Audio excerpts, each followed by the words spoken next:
I am the legendary strong female lead.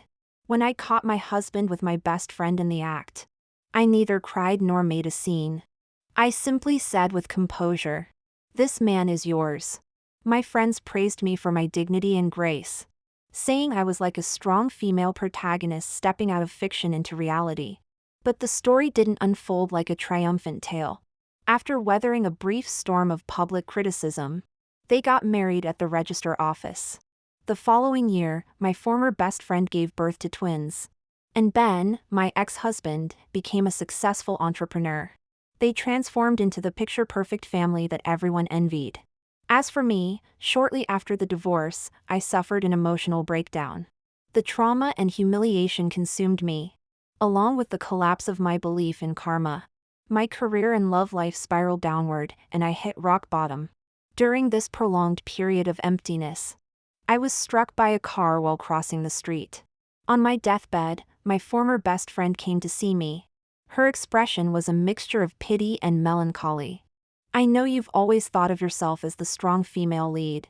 That's why I deliberately arranged for you to catch us that day." I died filled with regret and resentment. When I opened my eyes again, I was back at the moment I caught them. Ding! Wisnovel reminds you to click the subscribe button in the bottom right corner to read the complete novel. I lay in the emergency room, barely breathing. Moments ago, the doctor solemnly informed me that my injuries were too severe to survive. As I hazily thought, so be it if I die, the click of high heels announced Bryony Lancaster's arrival. She was dressed luxuriously, her skin glowing with vitality, looking even younger than 8 years ago. When I caught her in bed with my husband, she gazed at me with pity and sorrow. "Caroline, I never imagined you'd end up like this. Fate is truly mysterious." After all these twists and turns, here I am, accompanying you in your final moments. Since that's the case, let this time be our moment of truth. I didn't know why she was here and wanted to turn away, not wanting to look at her. But I couldn't. Because I was dying. Bryony sat beside my bed, letting out a soft sigh before speaking. "I fell in love with Ben at first sight. But for those years, I could only watch you two dating, getting married. Watch you becoming more successful than me. Casually buying a bracelet worth my monthly salary. I couldn't understand it. We had similar backgrounds, similar education, similar looks. Why did Ben fall in love with you just because you arrived at that cafe 10 minutes before me?" So I decided to correct this myself. I found a way to sleep with Ben, but when he woke up, he was regretful and depressed, even offering me money to keep quiet. Later, although he couldn't resist having a second and third time with me, he regretted it every time. She gave a light laugh. "That wouldn't do, would it? I knew you always prided yourself on being a strong, independent woman. You used to say if your husband ever cheated, you wouldn't cry and make a scene like other women.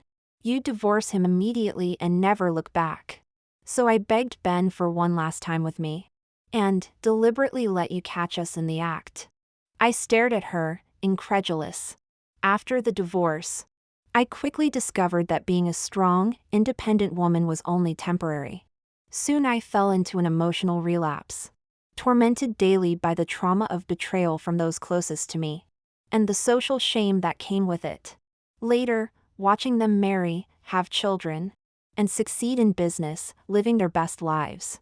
Meanwhile, I could no longer trust and love, not only unable to continue my work as a wedding planner, but also afraid to start a new relationship. My life spiraling downward. This contrast felt like torture, leading me into anxiety, self-doubt, and a collapse of beliefs, burning my heart daily, unable to sleep at night. I thought it was just bad luck, that I was weak and useless, even despising myself for being unable to move forward. But I never imagined it was all part of a calculated plan. Thank you, Caroline. You didn't disappoint me. Your pride and dignity also preserved our reputation, which helped Ben and me bounce back so quickly. Of course, I should thank myself most of all. After all, I did so many things, including mimicking your mannerisms in front of Ben, paying to get you fired repeatedly, including Dash. She suddenly smiled.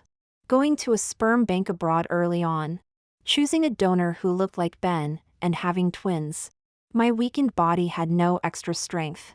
But at this moment, her words still made my eyes widen in shock. After our clean break divorce, Ben Johnson still wouldn't let go.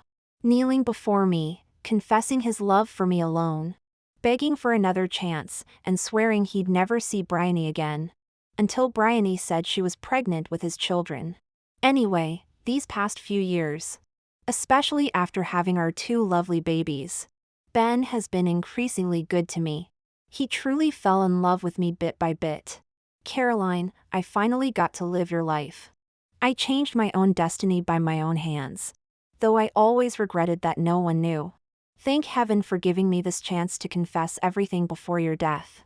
Caroline, given how honest I've been with you, I hope you won't blame me after death. Rest in peace. She rose gracefully, her face radiating satisfaction. Ah, right, aren't you wondering how I ended up here? My favorite shortbread shop closes at 9. And my driver was rushing because he didn't want me to be disappointed if I missed it.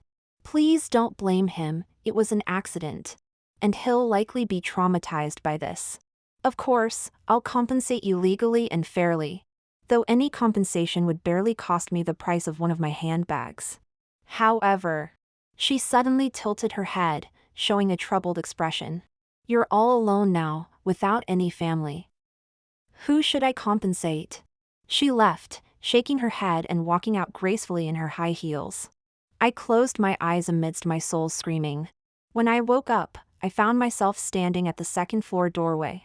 From downstairs came the sound of friends chatting cheerfully. Inside the room, 2 naked bodies were passionately entwined, accompanied by heavy breathing. I froze for 2 seconds, then slapped myself. It hurt! Good, it should hurt! The next second, I screamed with all my might. You shameless stash! You adulterous man! 2 flushed faces turned simultaneously, both breathing heavily. The moment Ben saw me, his pupils contracted, his body trembled. And in his panic, he completed his final motion. Bryony let out a soft moan before pulling the duvet to cover their bodies. With a hoarse whisper, she said, Caroline, please don't do anything rash. It's all my fault. I seduced Ben. Don't blame him. If you want to hit or scold someone, take it out on me. Bryony had said the same words before. Back then, I was a successful wedding planner with both a thriving career and family life. For me, love and marriage couldn't tolerate even the slightest flaw. If a man became tainted or unfaithful, he wasn't worth keeping. So despite my anger, disappointment, and disgust at that time, I had acted like the dignified heroine from a novel, looking at them with disdain and contempt, coldly throwing out the words, "This man is yours." I hadn't even entered the room then, just turned and walked away. Now, Bryony was staring at me, her eyes flickering, clearly anticipating my reaction. But this time, I charged into the room. First, I grabbed the kettle from the table and hurled it at Ben's face. After a loud thud, hot water poured over him, and he screamed in pain. Simultaneously, I nimbly moved around to Bryony's side like a monkey. My left foot kicked all the clothes on the floor under the bed, while my right foot braced against the bed frame. With both hands, I grabbed Bryony's long hair and pulled her forcefully. That hair she'd so carefully maintained and prided herself on. Thick and long enough to get a good grip. She had orchestrated this scheme, so she would be the first to face the consequences. I twisted my wrist, wrapping her hair tighter, then delivered 20 sharp slaps across her still flushed face, 10 with one hand, then switching when it hurt too much, 10 with the other. These actions flowed seamlessly, as if encoded in my DNA. Bryony hung halfway off the bed, all previous seductiveness gone, staring at me in terror as she lay like a starfish, making continuous deflating sounds. During many nights of emotional backlash, I had countless times regretted why I'd tried to act dignified that day. Why hadn't I exposed their shame right then? Why hadn't I revealed their sordid affair to everyone? After rehearsing multiple scenarios in my mind, I discovered nothing was as satisfying as slapping and hair pulling. So when people from downstairs were drawn up by my screams, this was the scene they witnessed. I was gripping Bryony's long hair like a tug-of-war rope. Bryony, completely naked, desperately clutched the duvet. Ben, one hand covering his face, instinctively held the other end of the duvet to cover his naked body. We were locked in a bizarre standoff. The crowd at the door stood dumbfounded. We had all planned to spend the weekend at this holiday cottage with friends. I was supposed to arrive tomorrow due to work, but Bryony had called to tell me Ben was drunk tonight. So I changed my plans and rushed over. Now, Bryony, suspended in midair and barely holding on, her face swollen like a pig's, mumbled for help. "Help me, please help me." No one helped her. Everyone wore expressions of disgust and contempt. But it hadn't been like this last time. They hadn't witnessed the actual affair then, only pieced together what happened from our expressions and fragments of conversation. Seeing it versus not seeing it made all the difference. The visual impact was different. The level of revulsion was different.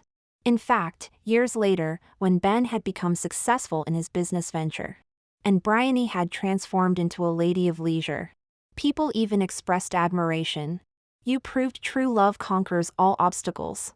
Caroline, please, calm down." Ben's voice trembled. His head was bright red above the neck. His once handsome face covered in glistening blisters. And steam rose from his hair. He looked like a boiled prawn. Years ago, when Bryony and I planned to meet at the coffee shop, she was late. I opened my laptop to work on my final design project while waiting. Ben Johnson, sitting at the next table, smiled and asked, "Are you studying design too?" That day, Bryony was 10 minutes late. Ben and I were so engrossed in conversation that I completely missed the sparkle in her eyes. When she finally arrived and saw him, Ben was an art gallery designer. Everyone saw him as gentle, kind, and talented. A sensitive soul who was perhaps too soft-hearted. He would even keep cat food for the strays on his street. But his kindness became his weakness. In my previous life, he knelt before me, confessing through tears. He told me how Bryony had confessed her love when drunk, crying about how she had loved him for years and even stayed pure for him. She said she didn't ask for forever, just once. He had refused her many times until he discovered she was suicidal. That's when his soft heart gave in. At the time, I felt utterly disgusted and wanted nothing more than to get away from both of them. Within a month, I efficiently divided our assets and got divorced. Now, I only wished I had more than 2 hands to tear at his face and rip each blister apart. But I needed to stay calm. This was my only chance if Bryony escaped now. There might not be another opportunity. But Ben needed to come home with me. How can I calm down? I glared at him through gritted teeth. Red-faced, his eyelashes trembling, he spoke shamefully. "Caroline, please let her go. Let us get dressed, please." I laughed coldly. "If you want to play the hero, fine. Bryony and I made a pact: if either of us betrayed the other, they'd take 30 slaps. I've given her 20, but I'm tired now. You give her the remaining 10, and I'll let her go." Ben shook his head frantically. "Caroline, I'm not trying to be a hero dash. Just do it," Bryony suddenly cried out. "I seduced Ben, I drugged him, I'm the shameless one, I'm the horrible mistress. It's all my fault, not his. Please hurry, my stomach, my waist can't take much more." Her voice was tragic and helpless, partly playing victim for Ben's benefit, but partly genuine. She truly couldn't hold out much longer. After all, she was carrying twins. Our friends crowded at the doorway, occasionally muttering, "Don't do anything rash," or "Let's talk about this." But no one moved, all eagerly watching the drama unfold. I thought Ben would hesitate. After all, he was supposed to be kind and soft-hearted. But surprisingly, before Bryony finished speaking, he shuffled over to her, wrapped in a blanket. Then came the sharp sounds of slaps. One was a bit too soft. I frowned slightly, and Ben immediately increased the force. Bryony's face showed surprise and hurt through the blood streaming from her nose. But this was her carefully planned goal, and she'd achieved it. After the 10 slaps, her face, swollen like a pig's head, managed to force a smile at the panting Ben. "I don't blame you," she mumbled through swollen lips. giving Ben the look of a tragic romantic heroine. But Ben turned his face away. 2 seconds later, he looked at me with trembling eyes. Caroline, is that enough? I kept my expression blank. Of course not. You've given me such a disgusting betrayal. If I only punish the other woman and not you, people will say I'm weak and only cruel to my own gender. Ben immediately nodded, closed his eyes, and lifted his face, speaking in heart-wrenching tones. Caroline, go ahead. I only ask that once you've vented your anger, we can go home and talk properly. Looking at the increasingly transparent blisters on his face, which seemed ready to burst at any moment, I changed my mind and looked down at Bryony. You do it. She looked shocked, then shook her head sadly. No, no. Ben suddenly shouted. Just do it. Do it now. Anything is better than this. So Bryony, in an awkward position, began slapping him while whimpering. Are you two flirting? I asked. Ben gritted his teeth, harder. When Bryony pulled back her hand, I noticed the viscous fluid on her palm. Finally, this ugly scene ended with Ben and Bryony, one wrapped in a blanket and the other in a sheet, crawling on the floor to retrieve their clothes from under the bed. My rage meter had finally turned green by 1/10. Yes, I was crazy. But it was just to vent the anger I'd been holding back, while trying to maintain my dignity. Having been given a second chance at life, I couldn't just been crazy, could I? What did it matter if I lost face?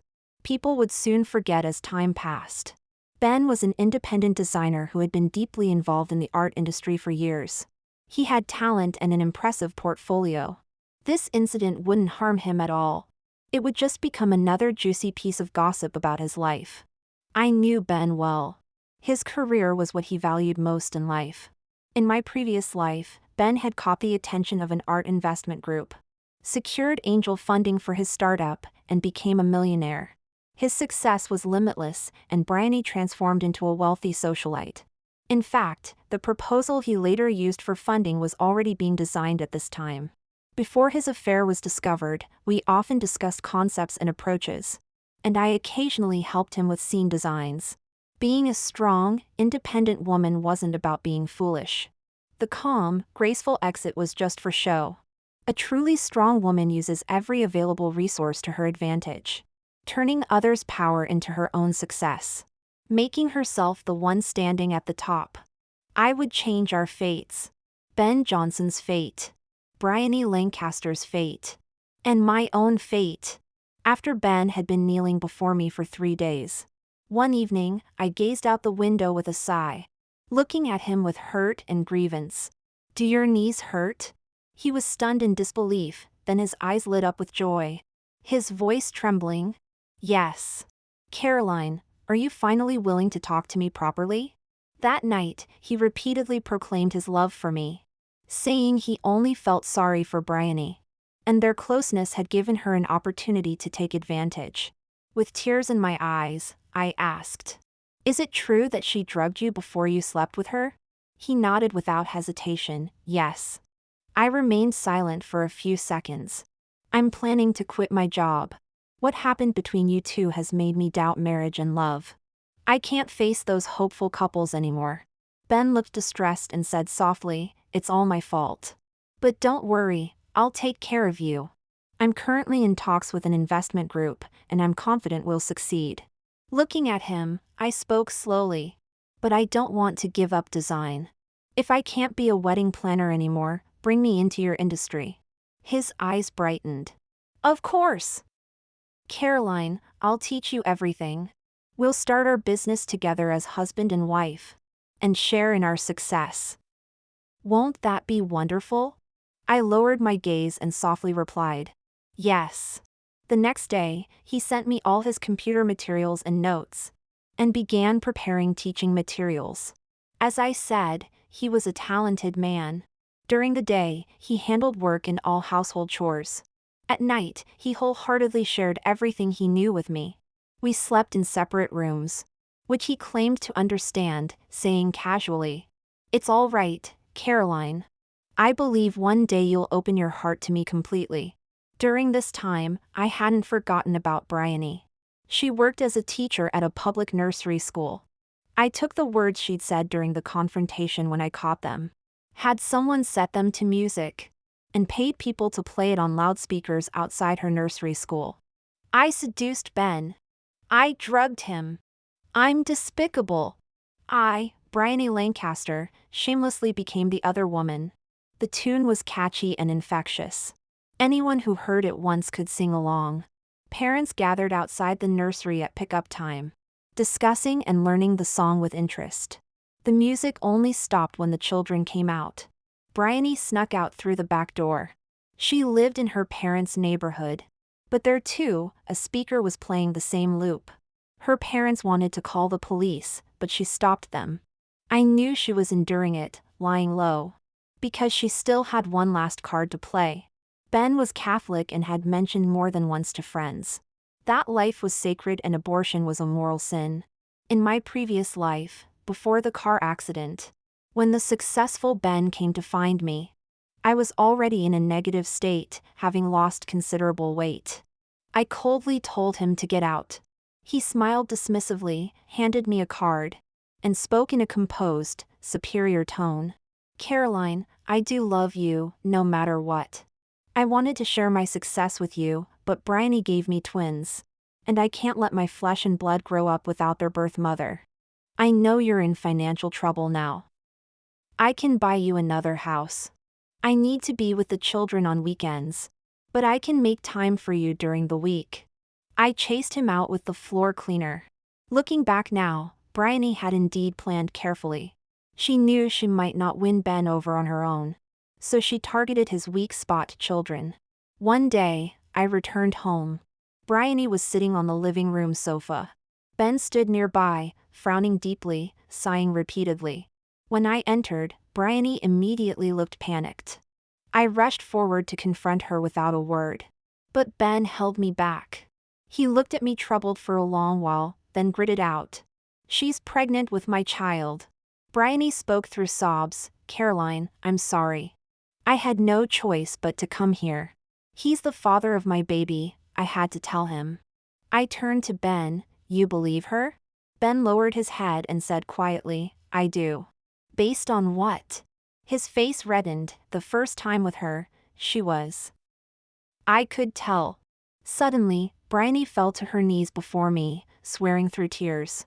"Caroline, we were friends. You know I've never dated anyone.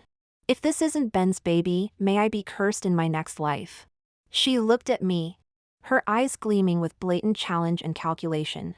I knew she was provoking me, waiting for me to break down, lash out, demand a divorce. After what happened that day, I hadn't chosen to divorce Ben, which must have shocked and confused her. So she'd laid low for a while before playing her trump card. In her imagination, I definitely couldn't handle my husband having illegitimate twins. At this point, Ben started, then slowly knelt down as well. "Caroline, please. I'll transfer all my pre-marriage and current assets to your name.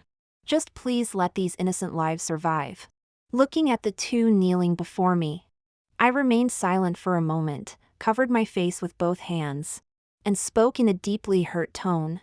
"I'm not heartless either. Since things have come to this, let her have the babies." Bryony suddenly looked up, her eyes filled with shock. Ben was overjoyed and excitedly stood up to hug me. "Don't touch me." I'm heartbroken, I turned away and said with teary eyes. "We're married after all. I can't be the villain who prevents two lives from coming into this world." Ben's eyes welled up with tears too. Then, unable to contain himself, he went to call his parents. Only Bryony and I were left in the living room. She stood up, gazing at me with deep, dark eyes. I sat in the rocking chair, swaying slowly, looking back at her. We've known each other for years and understand each other well. She was never one to submit quietly, and I was never one to compromise. Last time, things got chaotic. She was caught off guard, and I was only focused on venting my anger. Plus all my subsequent actions against her, which led to her being fired from the nursery school, being kicked out by her parents, becoming someone despised and scorned among friends. She endured all of this silently. Because she knew very well. Ben had feelings for me. And the more pitiful and miserable she appeared, the more likely he would sympathize with her. When she played her trump card, the babies, and agreed to let them be born, she wasn't in a hurry. She had planned this for a long time, invested heavily, endured humiliation, and moved forward slowly but surely. In fact, she had succeeded. When I saw her in my previous life, she was elegant and adorned with jewels. Every bit the image of a privileged lady. But now, she was still the disheveled, dark Bryony. You've changed. You used to talk about being the master of your own destiny. But now you're even willing to accept your husband's illegitimate children, she said slowly, with a hint of mockery. I tilted my head, looking at her. I don't know if you've changed or not. Bryony, did you become this despicable and shameless later? Or were you always like this, just hiding it too well before? Her face tensed, her voice gloomy. However things have developed, say what you want. Caroline, I just want to remind you of one thing. I've tolerated everything you've done to me lately. But that doesn't mean I won't fight back. The babies in my womb are 4 months along, 2 little lives already formed. If you're pretending to be nice but actually planning to harm my children, I won't let you off either. I gave a slight laugh. Don't worry, I'm not as dirty as you. Let me put it this way, you know I'm particular about emotional cleanliness. After what Ben did, I probably can't continue with him. But I can't lose both the relationship and the assets, right? If he's willing to transfer all assets to me now, I'm willing to divorce him right now. A strong woman doesn't need a scumbag, but the money, I won't lose a penny. In my previous life, I was so disturbed that I just wanted a quick divorce, barely considering the financial aspects. This led to a very passive economic situation when my life later hit rock bottom. Now, my thoughts are very clear. Get divorced, but take all the assets. And, let the babies be born. Hearing that I was willing to divorce, Bryony's eyes suddenly lit up, followed by a hint of mockery. She was laughing at my short-sightedness. To her, Ben was a blue-chip stock with great future potential. And the current assets were just chips she could sacrifice. As for feelings, she was confident about the babies in her belly. I had seen those twins before, they looked very much like Ben. Anyone would think they were his biological children at first glance. She must have put considerable effort into finding the right donor back then. I had to admit she was thorough. However, Ben wasn't a fool either. Before the babies were confirmed to be born, he wouldn't do something as stupid as transferring his assets. As for getting me to divorce him, that would depend on Bryony's abilities. At this moment, I had planted a seed in her mind. Bryony was calculating and would stop at nothing to achieve her goals. I believed she could do it. Just a matter of months. I could wait. After learning my thoughts, Bryony went home peacefully to focus on her pregnancy. Ben, trying to prove his loyalty to me, hadn't visited her once. However, he called his parents to help. He rented a large house and had them move in to take care of her. The elderly couple felt too ashamed to face me, and only sent me a WhatsApp message, saying the Johnsons were grateful, and that my future child would be their true first grandchild.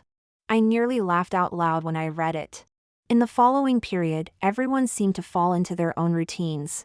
Ben became busy preparing for the investment meeting in 6 months. He worked at the studio during the day, and taught me exhibition design in the evenings. His life was flourishing.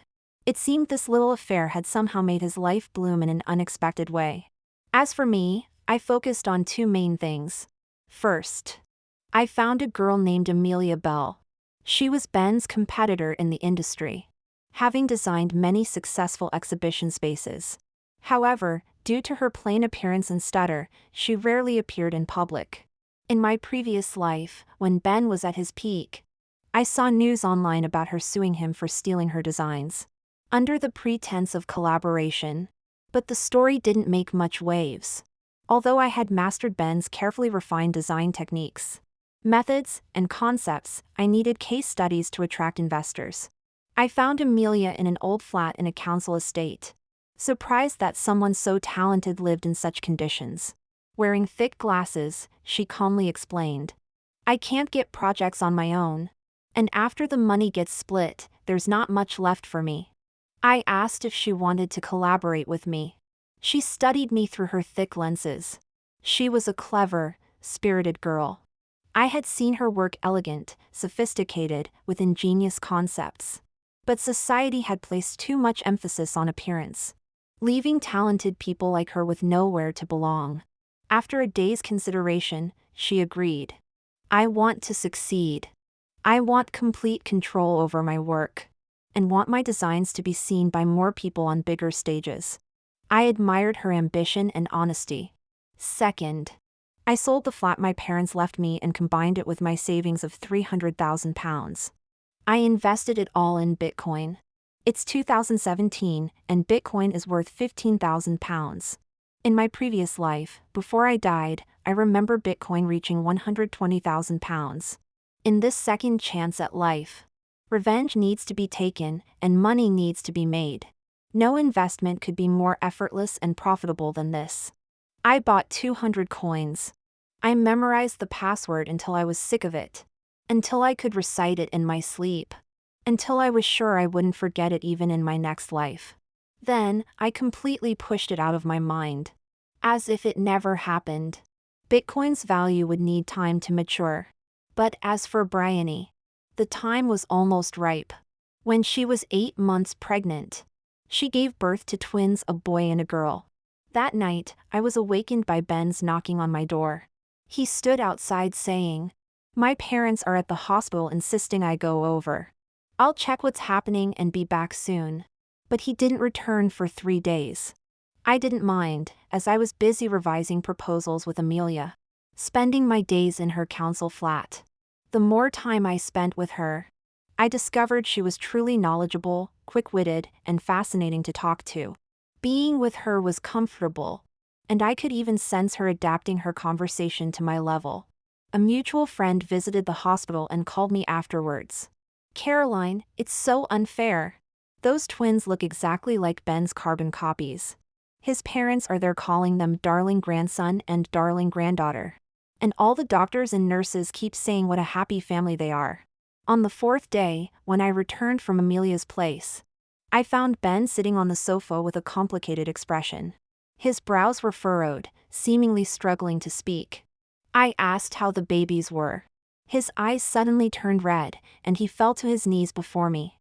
"Caroline, I'm so sorry.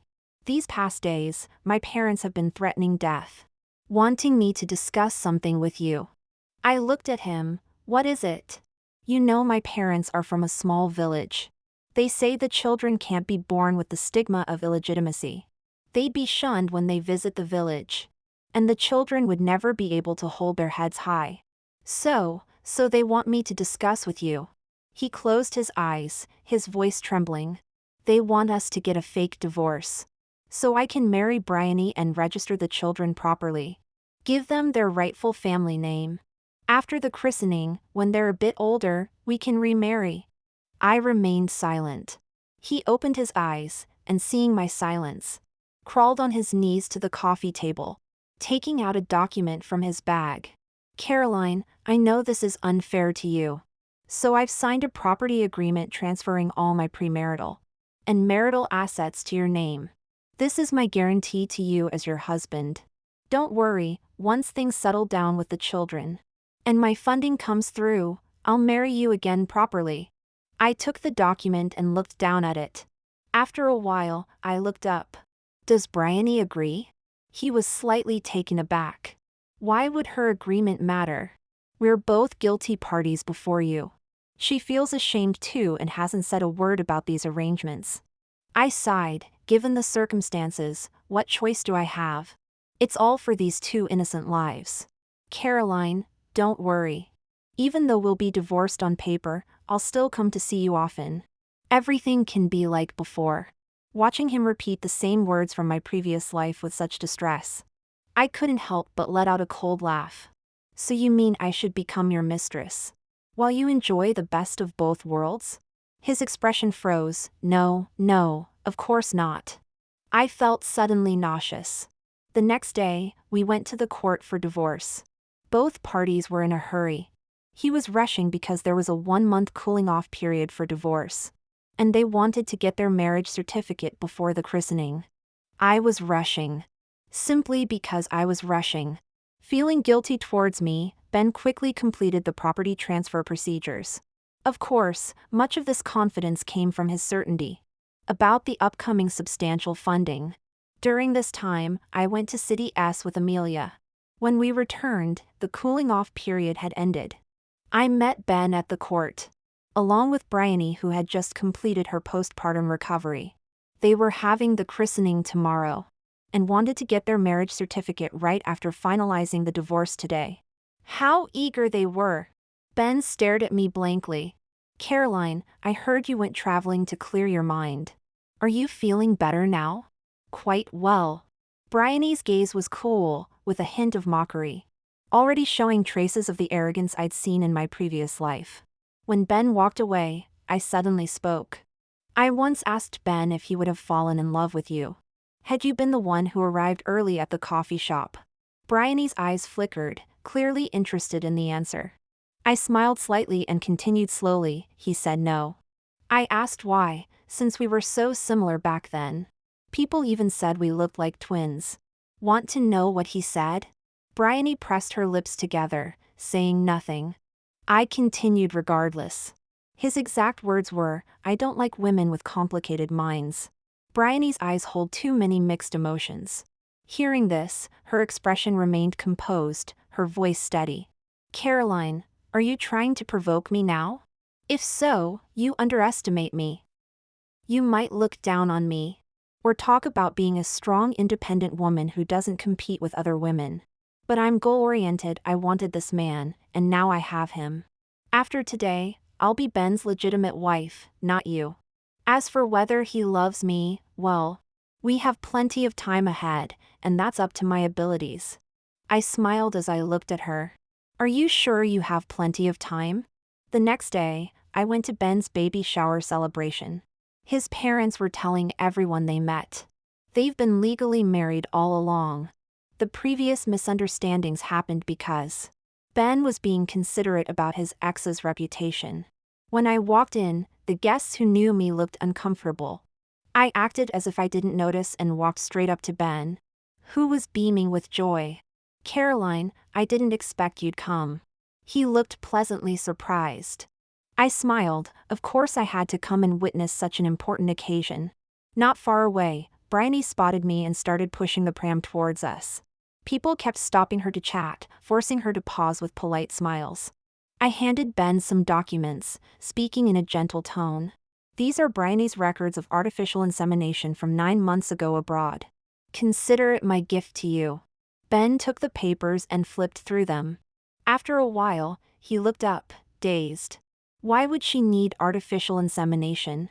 I looked at Bryony, who had reached us with a wary expression. Well, that's something you'll have to ask her. With those final words, I turned and left. The next day, Amelia and I headed back to City S. I sold my house and car. But this time, instead of investing in Bitcoin, I used all the money to renovate an art gallery in City S. It was a dream design that had been sitting in Amelia's computer for ages. The same one Ben had stolen and won awards for in my previous life.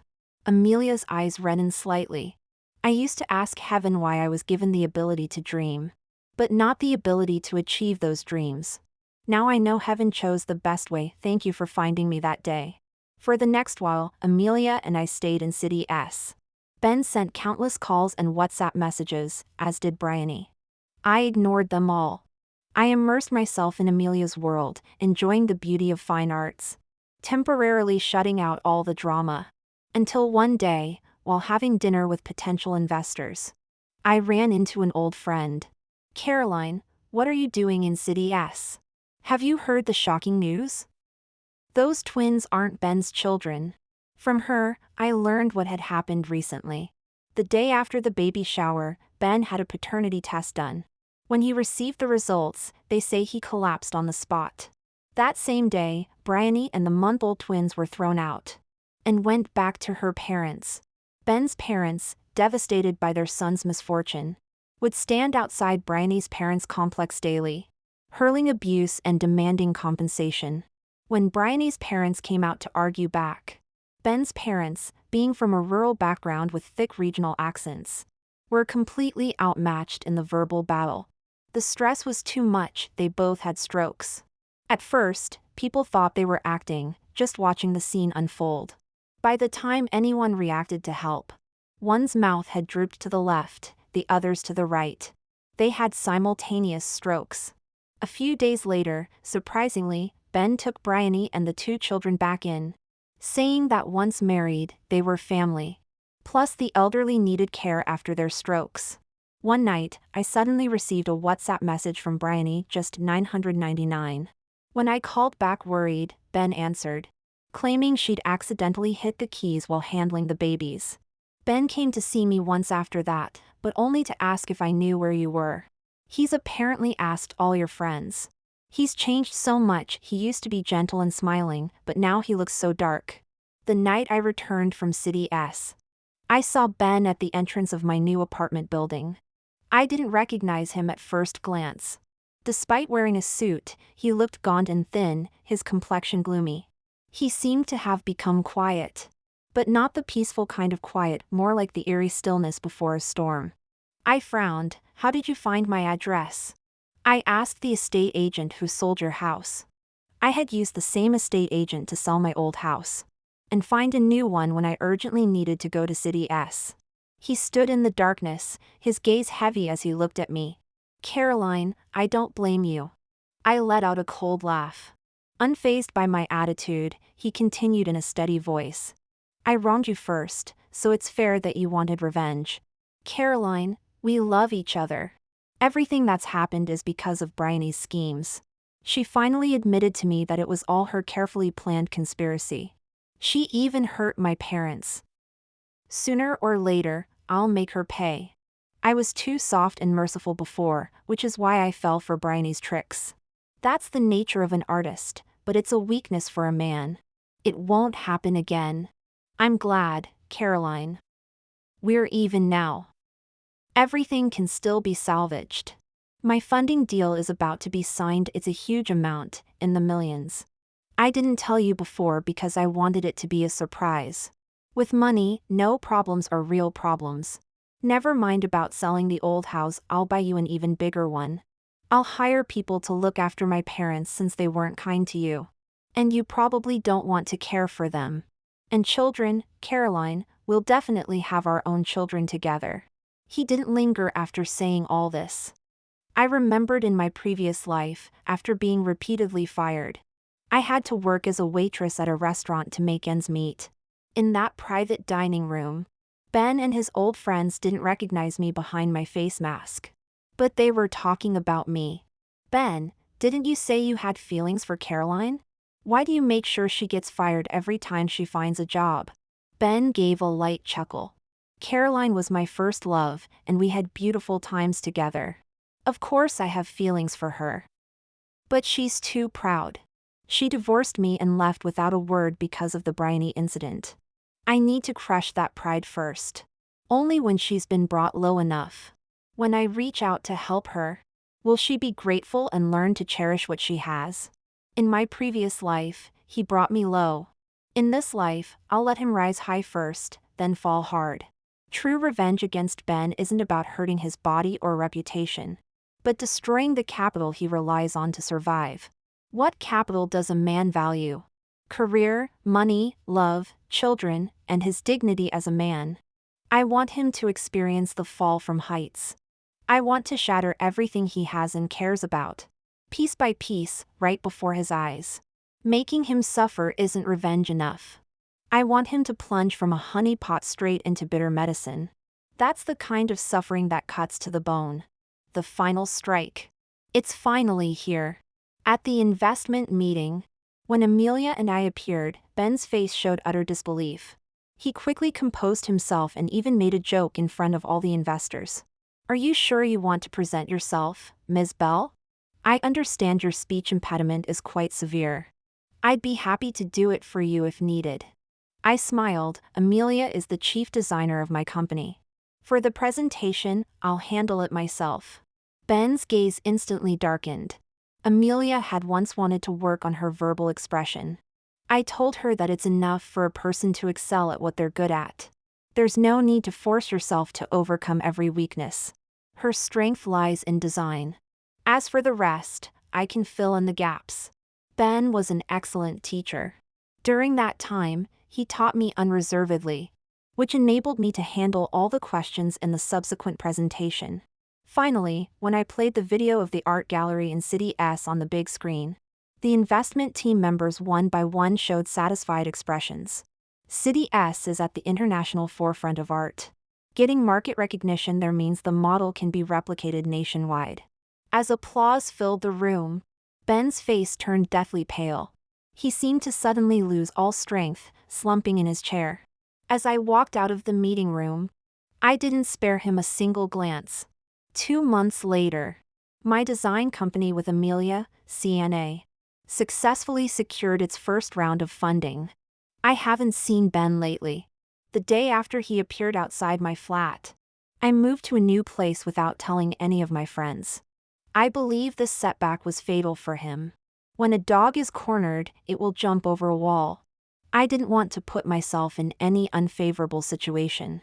They say after he transferred all his assets to me, he borrowed a huge sum of money, confident he could pay it back quickly. Now all his hopes have turned to bubbles. But all of this is the karma he deserves. That day, after meeting investors at the cafe, I had just started my car to leave. Suddenly, Bryony blocked my way. She looked completely different, skeletal thin, with skin as white as a ghost. She rushed over with wild eyes, but what she said was, "Caroline, please make Ben let me go. I was wrong, I shouldn't have made you divorce him. I'm so sorry, I'll kneel before you, just please make him let me go." Surprised, I lowered the window halfway. Her eyes were terrified and desperate as she yanked open her collar, revealing a mass of bruises. "He's mad. All he does every day is torture me. He threatens that if I run away, my parents and child will pay the price. Caroline, he loves you the most. Please help me beg him. I don't want anything, I'll take care of my child alone. I just want him to let me go, to let me live." Seeing her breaking down in such agony, I was momentarily speechless. Once, she had been so triumphant, boasting about stealing Ben from me, being his legitimate wife. And now, she was desperately begging for my help, just to escape from Ben. Suddenly, she trembled, turning her neck stiffly to look. Not far away, Ben stood beside a car. His face was blurry as he watched us. Bryony let out a scream and turned to run. Ben calmly got into his car and started the engine. Then he accelerated, driving straight at her. Amid people's screams, Bryony was thrown high into the air, describing an arc before landing with a thud and lying motionless.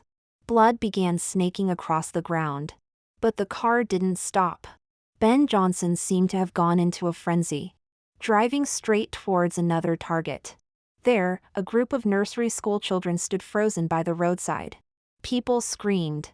I turned my steering wheel and floored the accelerator. I'd died once already.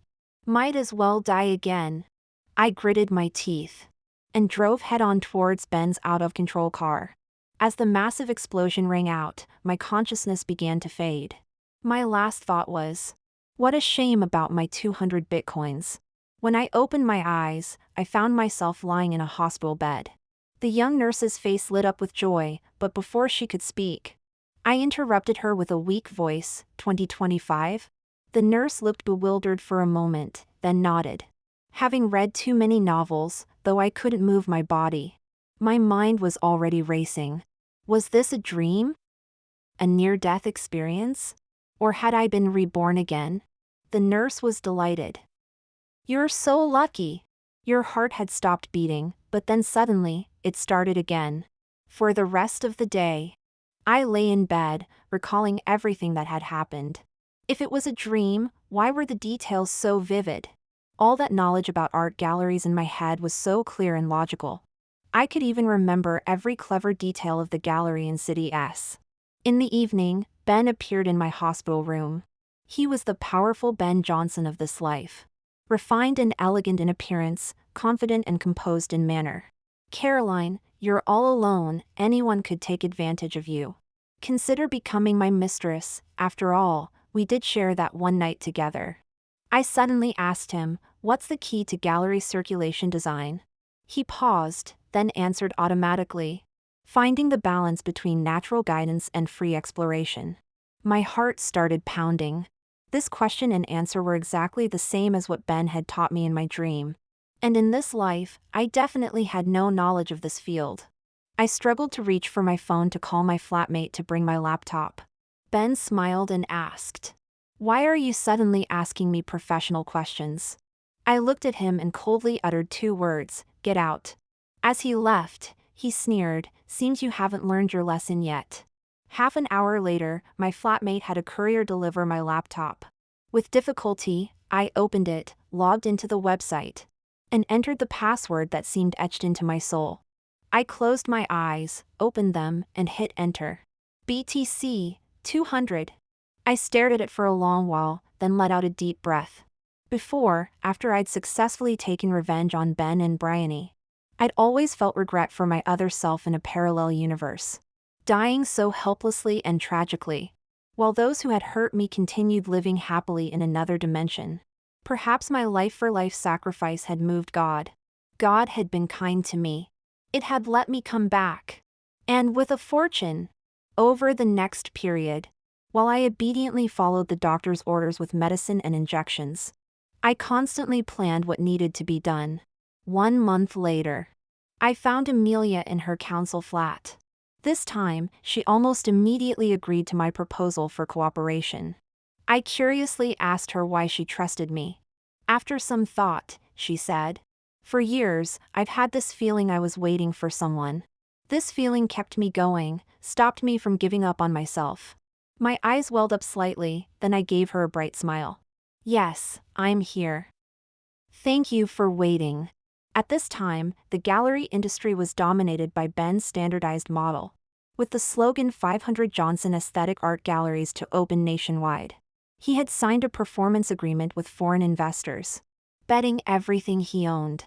3 months later, a new gallery design company called CNA suddenly emerged in the industry. Unlike Ben Johnson's standardized gallery model, their philosophy was art galleries should maintain individual core values, refusing to become standardized industrial products. With capital support, CNA quickly took root in major cities across the country. 1 year later, CNA replaced Johnson Group, becoming the nationally acclaimed gallery choice among artists. Ben failed to meet his performance targets and was buried in debt. Subsequently, I sent him a private investigator's report. Epilogue. Ben suffered a sudden stroke. The doctor said he had a hereditary predisposition to cerebral infarction, making him several times more likely to have a stroke than the average person. Still, having one at such a young age was quite rare. They say when he collapsed, he was clutching a paternity test report tightly in his hand. Returning the courtesy, I went to visit him in the hospital. He lay stiffly in bed, his face distorted, struggling with all his might to squeeze out slurred words. "She hit me, call the police, she hit me. Caroline, please, help me." I leaned down and whispered, "This is between you and your wife. I shouldn't interfere as an outsider. She's your wife, at most it's domestic violence. It would be such a hassle to involve the police." As I turned to leave, his eyes were filled with pain and despair. 2 years later, on Amelia's birthday, I went to the local market to buy ingredients, planning to cook her a special birthday dinner. There was a commotion at a nearby stall. I turned and saw Bryony. She'd been caught stealing pork chops and was being scolded by the stall holder. "You're so young, you should find a proper job instead of stooping to petty theft." Bryony looked troubled, pleading quietly. "I've had such bad luck, been fired from many jobs.